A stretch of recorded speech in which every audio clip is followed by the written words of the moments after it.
This is QTV News. I am Marietu Sidibe and thanks for joining us.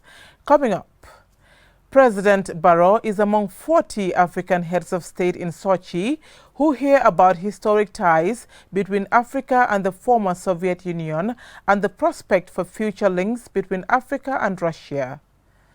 Today's TRRC saw 2 victims arrested on April 14, 2016 Westfield demonstration and on other occasions testify about their arrest, detention and torture by state security agents.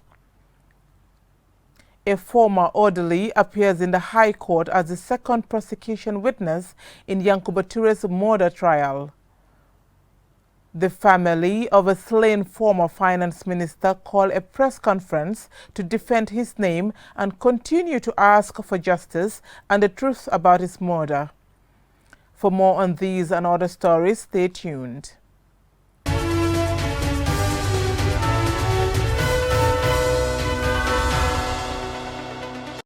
Russian President Putin has told African leaders attending the Russia-Africa summit that his government will support the expansion of the presence of Russian companies in Africa.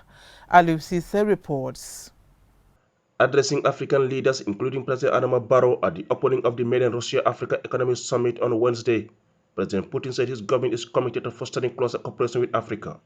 He announced that Moscow has written off more than $20 billion in debt accumulated by African countries during the Soviet era. The country is also participating in the initiative to lighten the debt burden for African countries. So far, we have written off more than $20 billion of debt. We have special joint projects with a number of companies. We've launched special programs that use the debt money for funding national projects of economic growth. We are also fostering a very successful cooperation in the fight against infectious diseases. In Guinea, Russia has set up a scientific center to... Yes, that's very good work, yes. It's very efficient. In an effort to further emphasize Russia-Africa relations, Putin said his country was the first respondent to the Ebola epidemic. The country was one of the first responders to the Ebola epidemic, and we've allocated more than $60 million to fight this scourge, and the vaccine has turned out to be very efficient, one of the best in the world, the best, I believe. A traditional avenue of our cooperation is helping prepare and train specialists for the economy.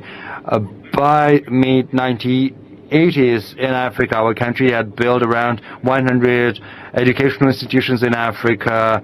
500,000 of Africans underwent vocational training at our industrial companies and agricultural organizations. Right now, around 17,000 African students are studying in Russia, and 4,000 of those have scholarships from the federal budget.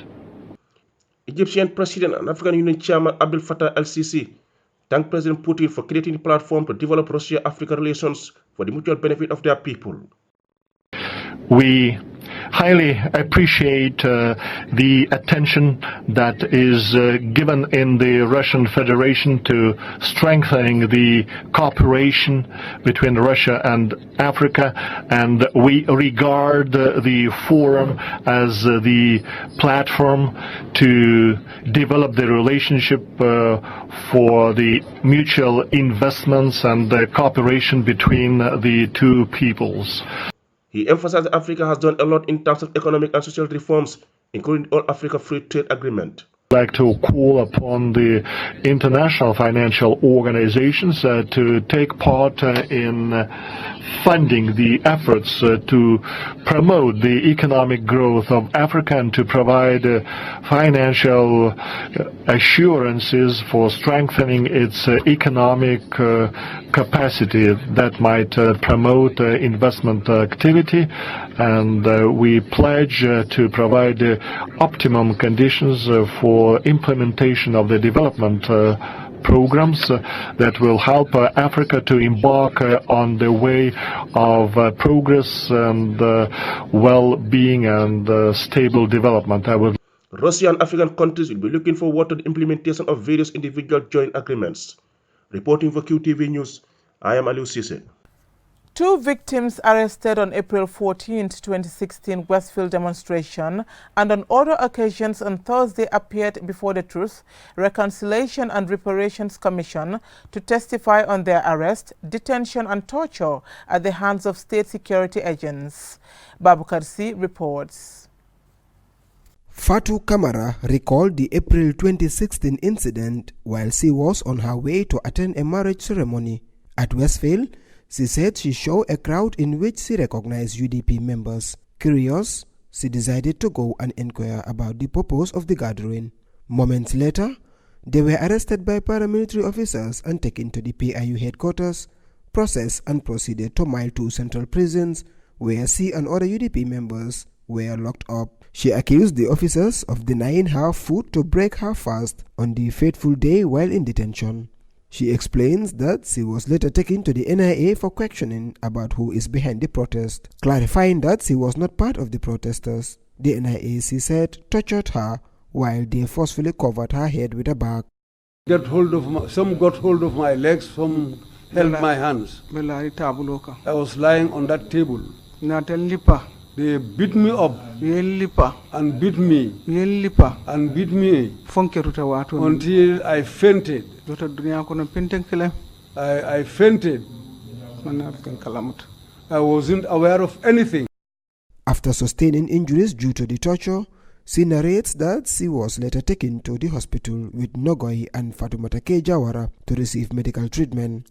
As a result of injuries sustained during torture, Mrs. Kamara said she had been urinating blood for over 2 weeks. After a month in detention at Mile 2 and also Janjambure prisons, she said they were taken to court and charged for demonstrating without a permit and sentenced to 3 years in jail with hard labor. She and other detainees were released after the 2016 presidential elections, which ushered in a new government. The second victim to testify was Jukuna Suso.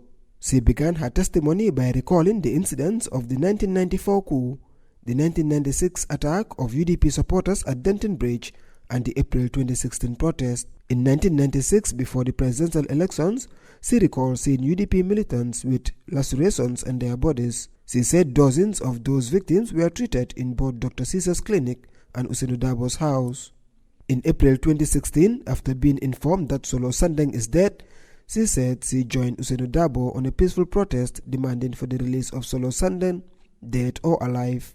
She added that she was arrested with the UDP leader and others by the paramilitary officers and taken to the PIU headquarters. After, among other mistreatments, she spent 3 months at the female remand wing of Mile 2 prisons before being sentenced in court to 3 years in jail. During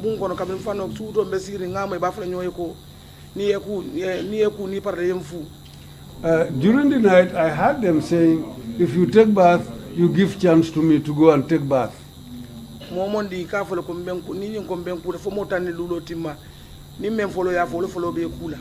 it was as a first come, first served basis. The first person who says it will go and take bath, and the second person will follow.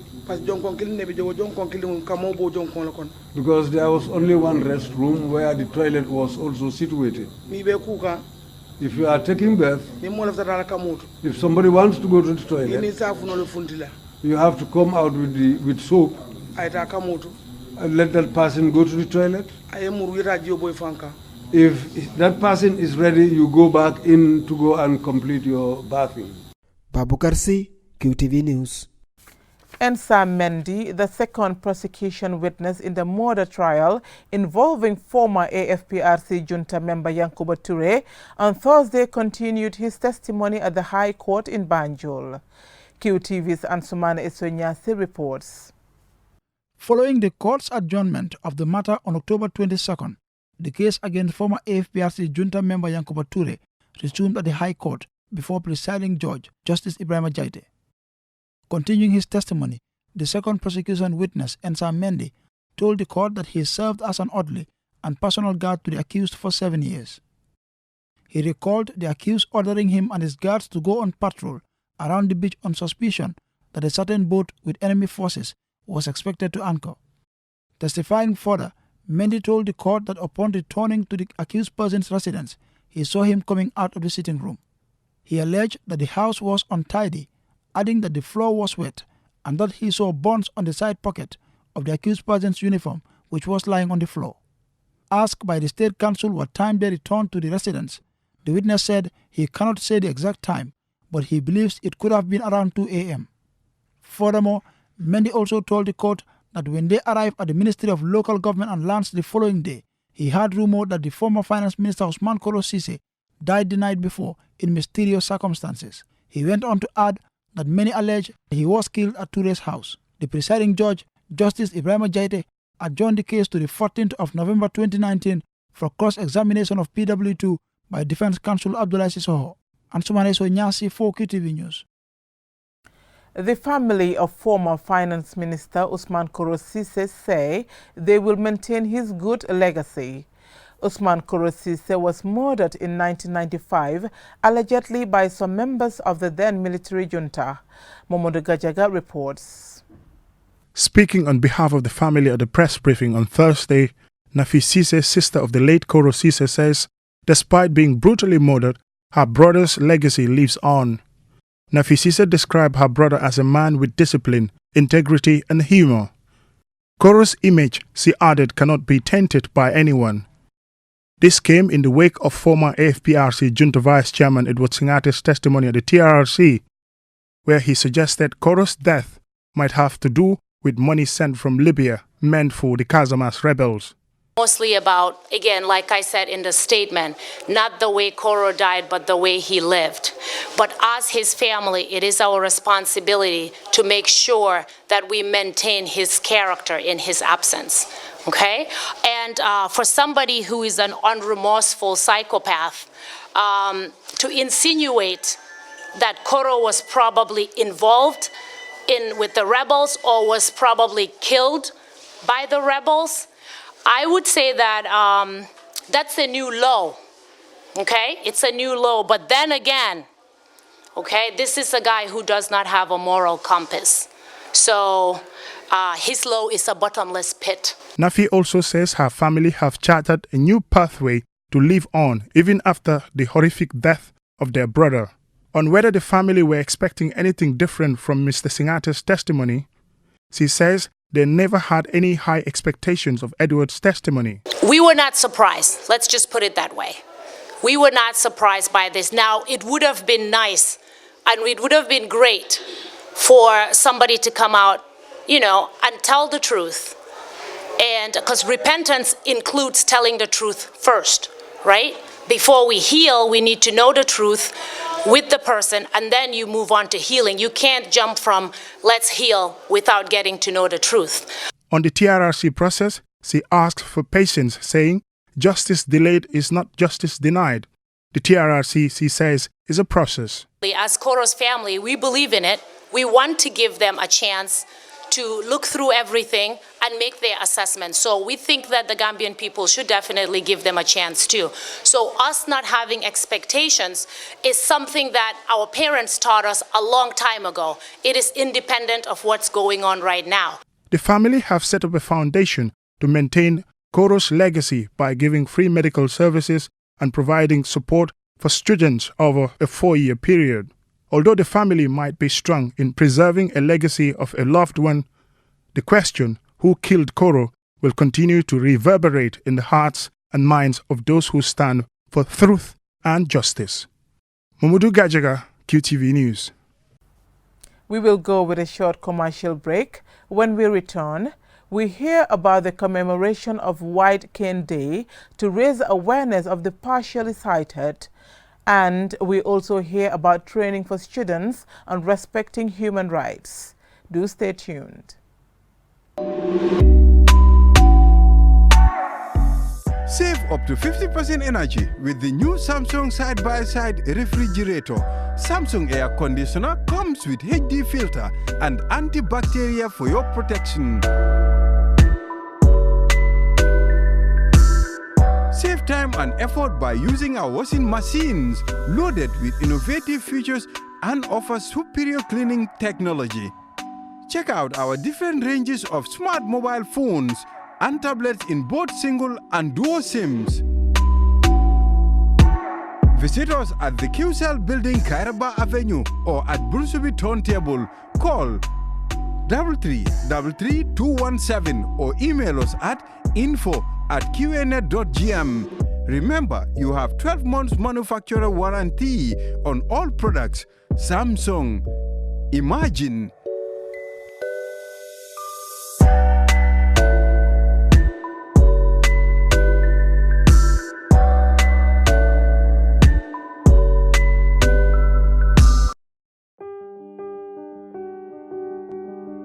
With so many things to do in a single day, it's important to have a network you can trust. When there's family and friends to connect with and business calls to make, you need a network that is reliable and fast. Talk longer, browse faster, go farther, and roam wider. When your network is solid, the world is your oyster. QCell, your trusted network in the Gambia.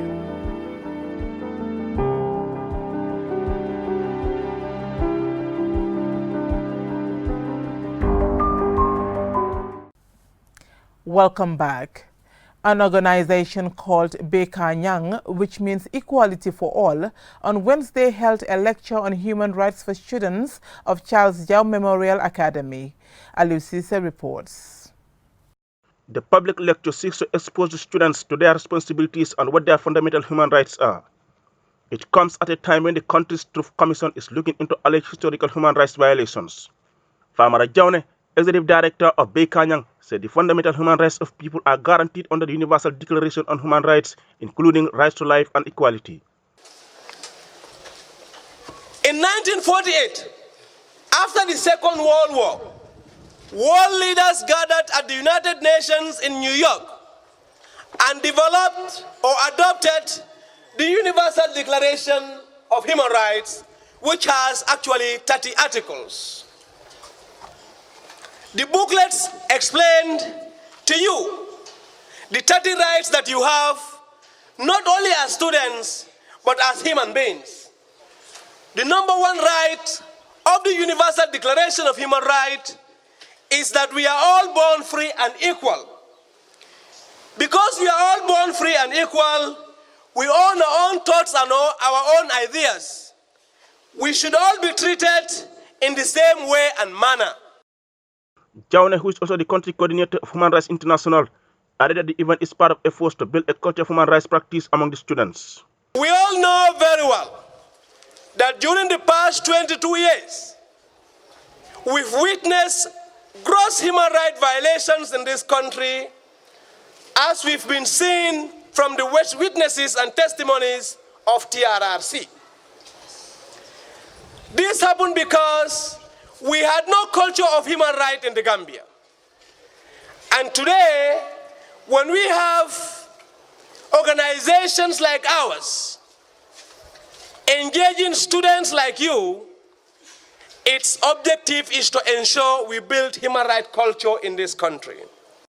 In 2017, an inter-school human rights competition staged by Bekanyang organization was won by Charles Jau Memorial Academy. On behalf of the principal of the Bundum-based academy, Vice Principal Mr. Usman Y. Jata said the school has had several human rights activities with Bekanyang organization. Our youth club in this school had been very proactive in the activities of human rights and advocating for the rights of children and the rights of people in general. We have had several activities both within and without the school and in the communities of Bundung, and we are proud to report that we have had and left an indelible mark in the minds and brains and, of course, in the attitudes of the people that live within this vicinity. The students are now expected to share the knowledge gained with their peers and families. Reporting for QTV News, I am Alusise. The Gambia Organization for the Visually Impaired, GOVI, commemorated World White Cane Day on Tuesday. The theme, Value the White Cane, explains the significance of the cane to visually impaired individuals. Malik Nyang attended this year's commemoration in Buyam, and he now reports. World White Cane Day is commemorated to inform monetaries, cyclists and pedestrians of the importance of the cane and to remind decision makers about the plight of the visually impaired. The executive director of Govi, Lamin Koli, spoke about the reason for the commemoration. The Worldwide Cane Day commemoration, some call it White Cane Awareness Day. It's an awareness raising program where we remind duty bearers, other stakeholders like community members, drivers, pedestrians, cyclists about the white cane, so that they also will recognize visually impaired people in the streets or in the highways. The cane, said to be the eye of the legally blind and partially sighted, has many values, as Magistrate Mohammed Krubali discussed, explaining the importance of the day. The importance of this Worldwide Cane Day is really numerous. As I've just earlier pointed out, that one of the importance is really to commemorate and celebrate this important day in order to inform, enlighten and sensitize those that are not with visual impairment or blindness to know that definitely white cane is a very important tool that can be held or used by blind or visually impaired to move from one place to another destination. It also helps protect them from any danger physically or anyhow. Kurubali further stated that the day is also set aside to assess the performance of government and non-governmental organizations and other individuals towards sight-impaired people. The Vice Chairman of Govi, Mustafa Fati, offered words of advice. I would like to seize this opportunity to advise my fellow visually challenged people in order to accept this white cane, because charity begins at home. We should be the first people to accept ourselves, and then others can also accept us. Because without the use of this white cane, definitely there is no indication that you are a visually impaired.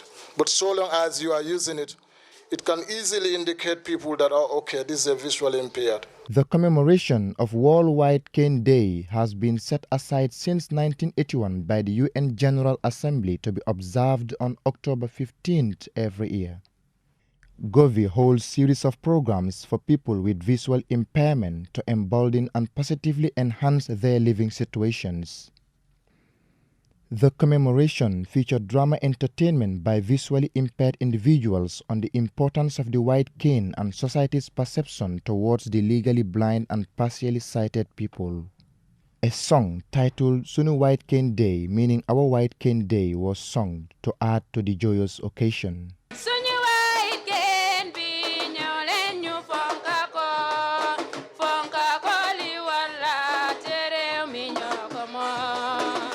Borom auto yi joglen jappale ñu borom raida yi joglen jappale ñu lu war la ti réew mi ñoko mo. Malik Nyang for QTV News.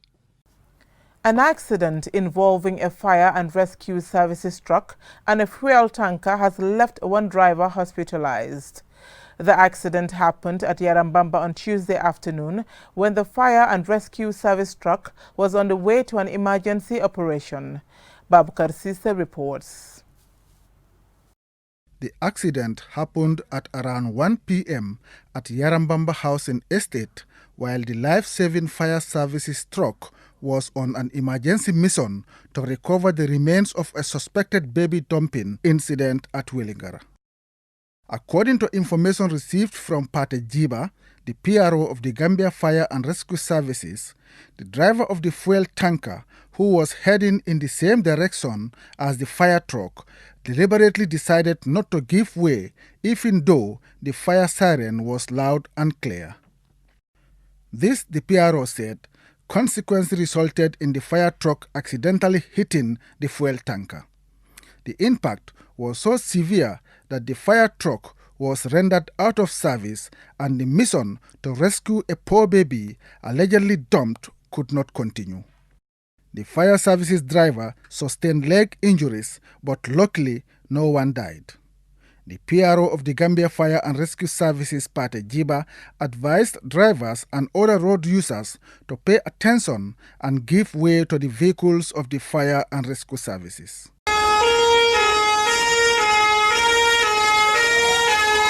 The fire services siren or the audible sounded devices are not only meant to warn traffic that a fire engine is on its way to an emergency and thus give way, but also to inform people awaiting rescue that help is on its way.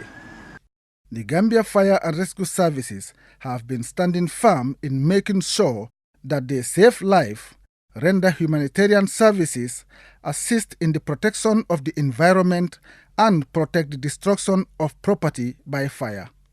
In this instance, failure to give way resulted in the Fire and Rescue Service not being able to get to the scene in time to recover the dumped baby's remains.